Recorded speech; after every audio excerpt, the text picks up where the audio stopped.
Hello बच्चों, let's see the question. What do you mean by झूम cultivation? Question पूछ रहा है कि what do you mean by झूम कल्टीवेशन। तो यहाँ की कंसेप्ट क्या होगा? झूम कल्टीवेशन। तो झूम कल्टीवेशन को और भी नामों से जाना जाता है, जैसे शिफ्टिंग कल्टीवेशन और स्लैश एंड बर्न एग्रीकल्चर। तो ये एक टाइप का क्रॉप ग्रोइंग एक्टिविटी है।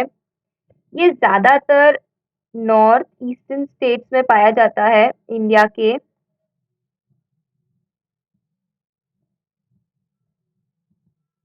तो अब जानते हैं कि बेसिकली इसमें होता क्या है। किसी फार्मिंग कम्युनिटी की एक लैंड है। तो उस लैंड पे जो भी वेजिटेशन या ट्रीज होंगे उनको ये पहले कट कर देंगे। कट करने के बाद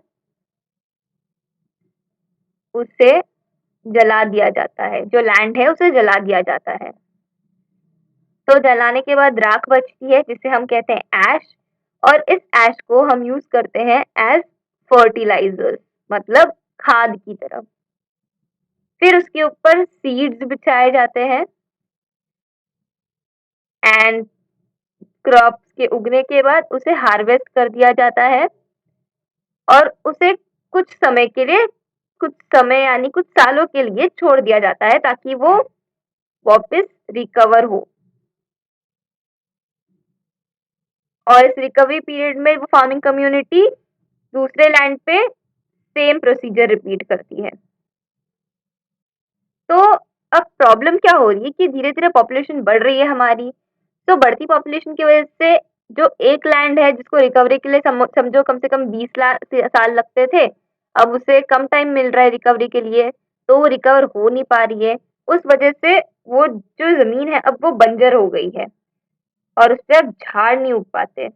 तो इसके लिए झूम cultivation one of the most important causes है of deforestation.